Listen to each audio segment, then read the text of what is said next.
आज के हम इस वीडियो में देखेंगे किस तरह से हम अपने जो टैग्स है उसको यूज़ करते हैं और इम्पोर्टेंट टैग्स को देखेंगे। तो लास्ट वीडियो में हमने लिस्ट देखा था, इस वीडियो में हम देखेंगे टैग्स किस तरह से हम उसको यूज़ करते हैं अपनी इस वीडियो में। तो सबसे पहले मैं एक टैग्स को कॉपी कर लेता हूँ जिस पे हम अपने टैग्स को परफॉर्म करेंगे। तो जैसे कि मैं ये टैग्स को कॉपी कर रहा हूँ, तो मैंने यहाँ पे एक पैराग्राफ ले लिया है, बॉडी में सिंपल मैंने एक पैराग्राफ बनाया है, उसमें मैंने इस टेक्स्ट को पेस्ट कर दिया और कुछ भी नहीं किया। ये बॉडी है, बॉडी के अंदर एक पैराग्राफ और पैराग्राफ के अंदर मैंने इस टेक्स्ट को पेस्ट कर दिया है। तो हेड का काम हमने कुछ नहीं किया, बॉडी में हमने टेक्स्ट लिखा, टेक्स्ट को पेस्ट कर दिया है। तो यहाँ से मैं आपको दिखा देता हूँ हमने क्या बनाया है। तो ये सिंपल एक पैराग्राफ आ रहा है, इस पर हम अपने टैग्स को परफॉर्म करेंगे। तो सबसे पहले ये है हमारे पास कुछ लिखा हुआ, ये हमारे पास, मैं चाहता हूँ कि ये हाईलाइटेड फॉर्म में शो हो। तो ये जो टेक्स्ट है मेरे पास, तो इसको मैं हाईलाइट करना चाहता हूँ, तो इस पर मैं लिखूँगा स्ट्रॉन्ग, ओपन ब्रैकेट स्ट्रॉन्ग, और जहाँ तक मैंने इसको हाईलाइट करना है वहाँ तक इसको मैं लिखूँगा, उसके बाद मैं इसको कर दूँगा क्लोज़।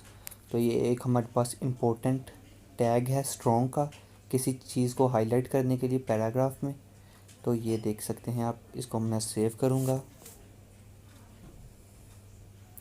और अपने ब्राउज़र पे ओपन करके जैसे ही रिफ़्रेश करूँगा तो ये मेरे पास यहाँ पे ये हाईलाइट हो चुका है, स्ट्रॉन्ग आ रहा है, हाईलाइटेड फॉर्म में आ रहा है।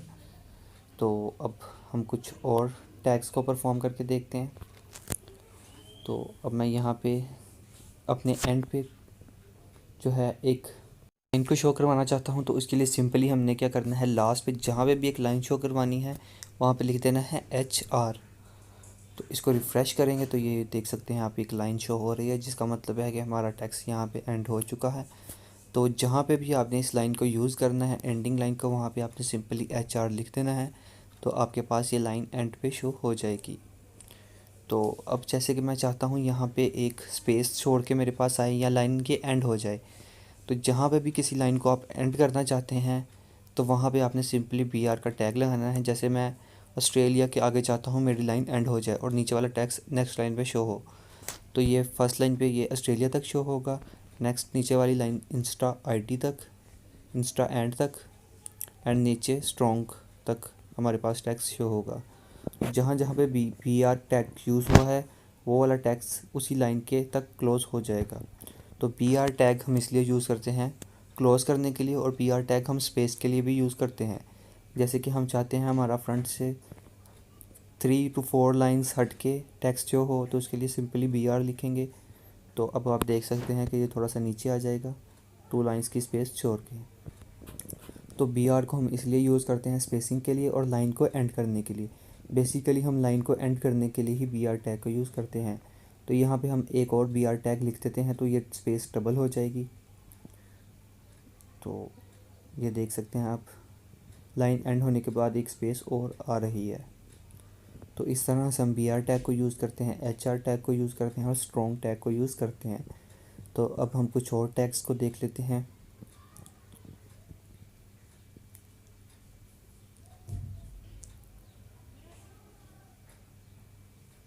तो अब हम यहाँ पे आ जाते हैं। अब यहाँ पे हम इसको अंडरलाइन करना चाहते हैं 99 को, तो सिंपली हम यहाँ पे अंडर U लिखेंगे और U के टैग को क्लोज़ कर देंगे। तो यहाँ पे आप देख सकते हैं हमने सिंपली ओपन ब्रैकेट U लिखा और U को क्लोज़ किया, तो यहाँ पे हमारे पास जो 99 है वो अंडरलाइन हो जाएगा। तो ये आप देख सकते हैं 99 अंडरलाइन हो चुका है। अब हम देख लेते हैं कुछ और टैग्स को।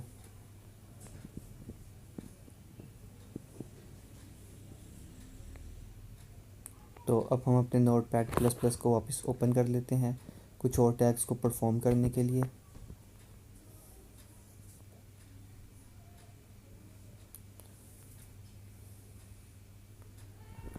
तो Notepad++ को ओपन कर लेंगे और देखेंगे नेक्स्ट टैग जो हम यूज़ कर सकते हैं।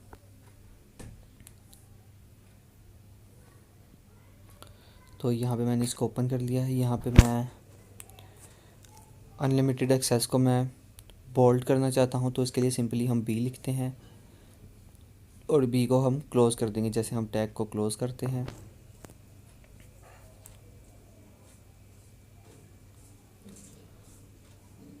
तो ये मेरे पास, क्योंकि ये लास्ट पे था तो मैंने इसको क्लोज़ नहीं भी किया, तो ये सही से वर्क कर रहा है। लेकिन आपने जहाँ तक इसको रखना है वहाँ पे आपने इसको बैक स्पेस लगा के क्लोज़ कर देना है, नहीं तो आपके पास ऑल टेक्स्ट बोल्ड हो जाएगा। तो मैंने बैक स्पेस, जब उसको एंड किया तब मैंने बैक स्पेस यूज़ नहीं की, तो आपने बैक स्पेस भी यूज़ करके उसको एंड करना है, नहीं तो आपके पास ऑल रिमेनिंग टेक्स्ट बोल्ड हो जाएगा। तो अब हम कुछ और टैग्स देख लेते हैं जो हम नंबर पे परफॉर्म करेंगे। कुछ नंबर्स पे हम अब अपने जो है टैग्स उनको परफॉर्म कर लेते हैं। तो यहाँ पे मैं कुछ नंबर्स को ऐड करूँगा, इसको मैं रिमूव कर देता हूँ। तो यहाँ पे मैं कुछ नंबर ऐड कर देता हूँ। अब हम नंबर पे परफॉर्म करेंगे टैग्स। जैसे कि अब मैं चाहता हूँ ये हमारा 3 4 5 लिखा हुआ है, अब ये रेज़ टू पावर 3 आए, जैसे कि मैथ में लिखा होता है raise to power 3, 3 4 5 raise to power 3, X के ऊपर 3 आए। तो उसको हमने किस तरह से करना है, अभी आप देख सकते हैं कि ये बिल्कुल एक साथ आ रहा है। तो अब हमने इसको 3 4 5 रेज़ टू पावर 3 करना है। तो अपने नोटपैड प्लस प्लस को वापस ओपन कर लेंगे।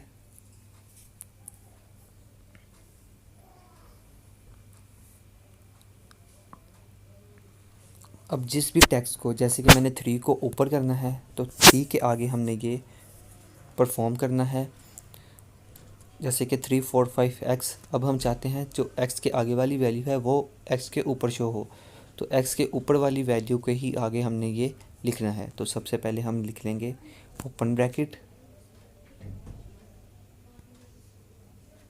उसके बाद हम लिखेंगे SUP, और उसके बाद हम इसको क्लोज़ कर देंगे। जिस वैल्यू, जहाँ तक वैल्यू को हमने ऊपर लिखना है, सिंपल SUP के साथ ही हम इसको क्लोज़ कर देंगे। इसको सेव कर लेंगे।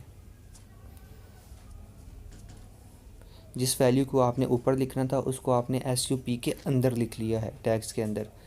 तो अब आप चाहते हैं ये 3 ऊपर नहीं नीचे आए, हमारे पास x की वैल्यू 3 हो, x 3 हो।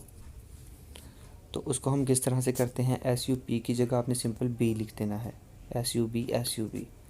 तो अभी हमारे पास नीचे वाली जगह पे शो होगा। तो इसको सेव करके एक दफ़ा डिस्प्ले कर लेते हैं स्क्रीन पे। तो अब आप देख सकते हैं ये बिल्कुल सही से वर्क कर रहा है और ये नीचे शो हो रहा है।